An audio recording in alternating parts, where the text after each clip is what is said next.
Hi guys, welcome to my YouTube channel. My name is Noella Gizzi and I am an actress.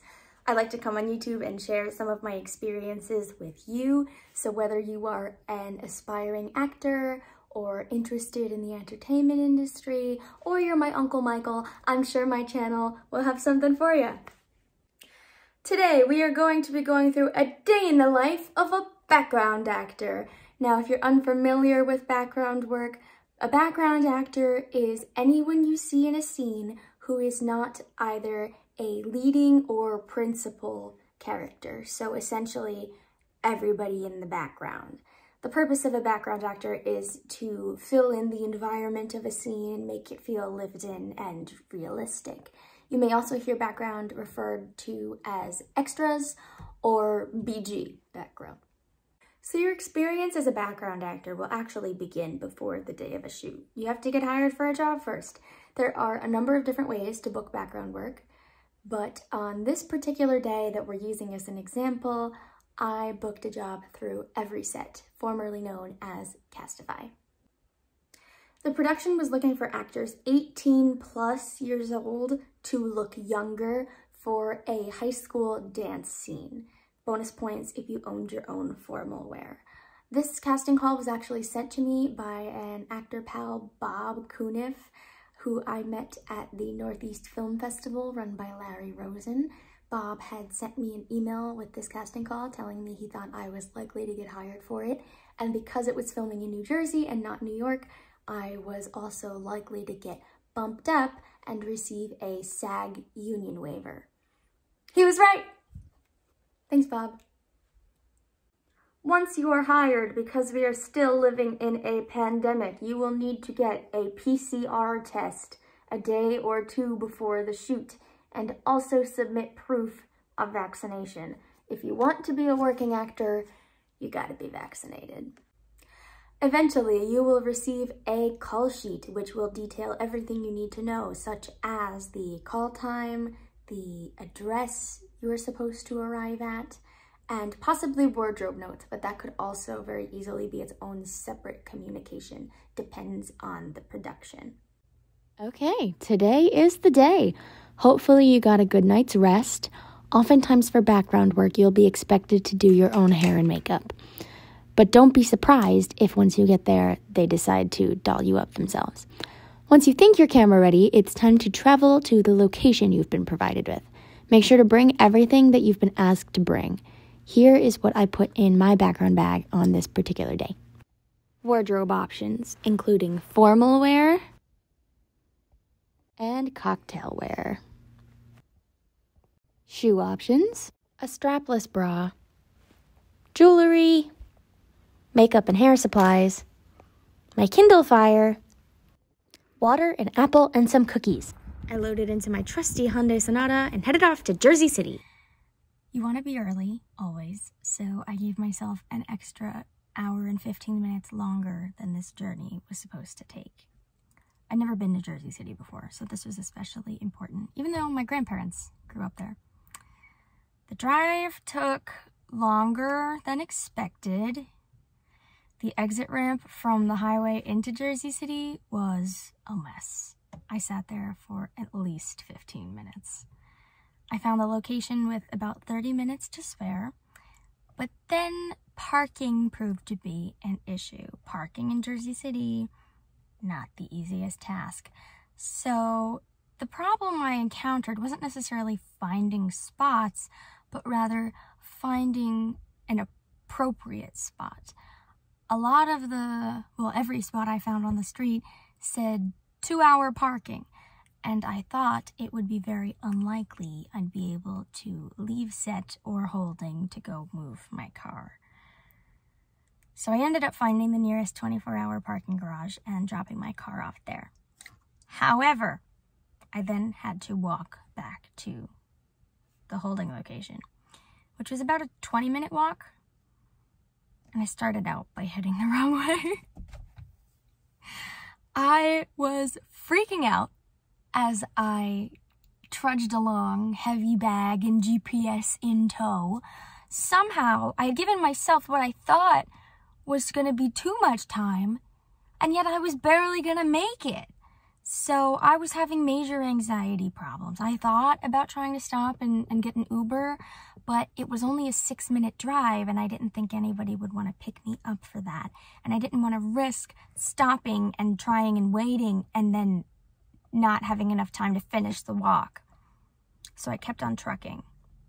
But I did think about laying down on the train tracks I passed. It was quite an experience. Not cool, Jersey City! I ended up arriving with 1 minute to spare, covered in sweat. My hair, which I had tried to curl and make, prom appropriate earlier that day, had taken a beating, and it looked, well, I'll let you finish that sentence. As a background actor, you will always have to check in somewhere. They make sure that they have accounted for everyone they're expecting. Given the pandemic, this also now involves usually getting your temperature taken. After you check in, do a lot of sitting and waiting. Sometimes they have food for you. This set had bacon, egg, and cheese bagel sandwiches, but I wasn't hungry. I was overheating. Eventually, wardrobe came around and took a look at our wardrobe options we had brought with us and decided on what we were going to wear on camera. They ended up picking this dress, which was my prom dress my junior year of high school. We all then got changed and hair and makeup dolled us up accordingly. I was recurled and then we sat around and waited. This is where the Kindle Fire comes in handy. After several hours of waiting in our formal attire, eventually we are herded over to the set. The set for this production was around the corner from Holding, so we all walked over in our formal wear and we walked in and it was beautiful. It was beautiful in there. They dressed this place so beautifully. Total winter dance vibes, dark blue everywhere. It was great. For this shoot, we were asked to dance along to a song being performed up on stage, coming of age kind of thing. However, they were filming scenes afterward that took place while there's music still playing.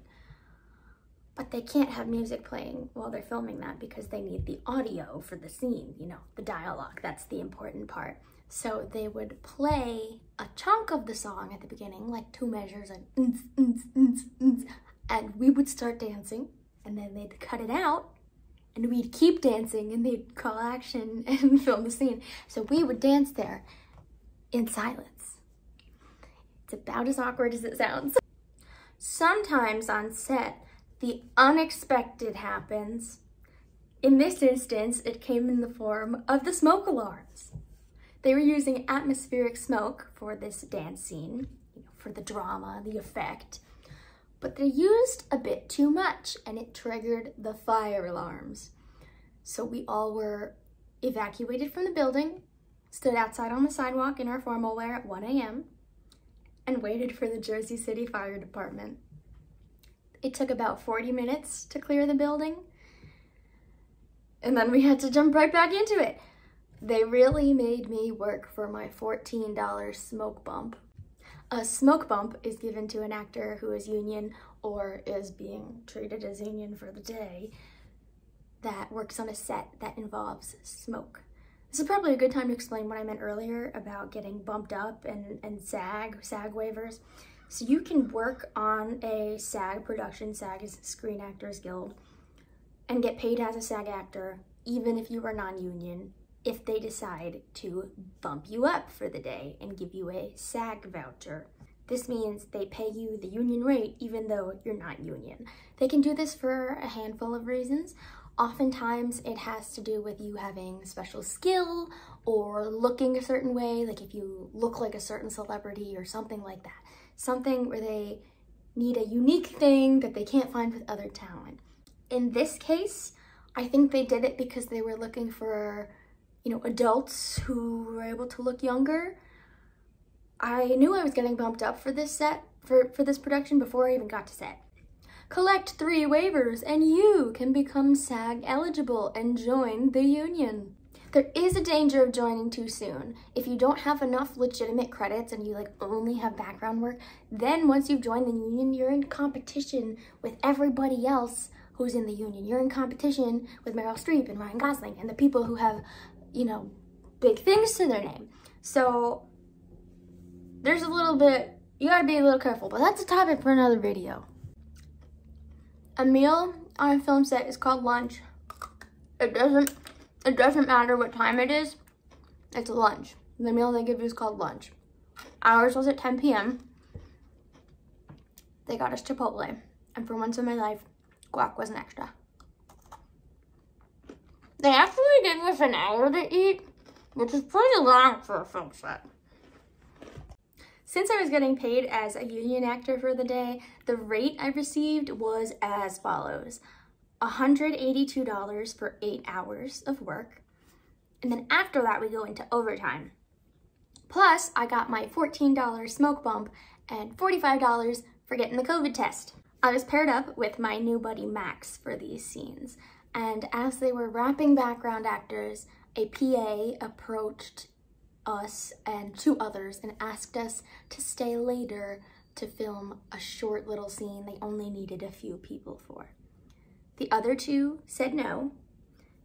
One of them was taking the shuttle bus they were offering back into Manhattan, and the other one had a shoot at 6 a.m. and it was 3:30 a.m. God bless.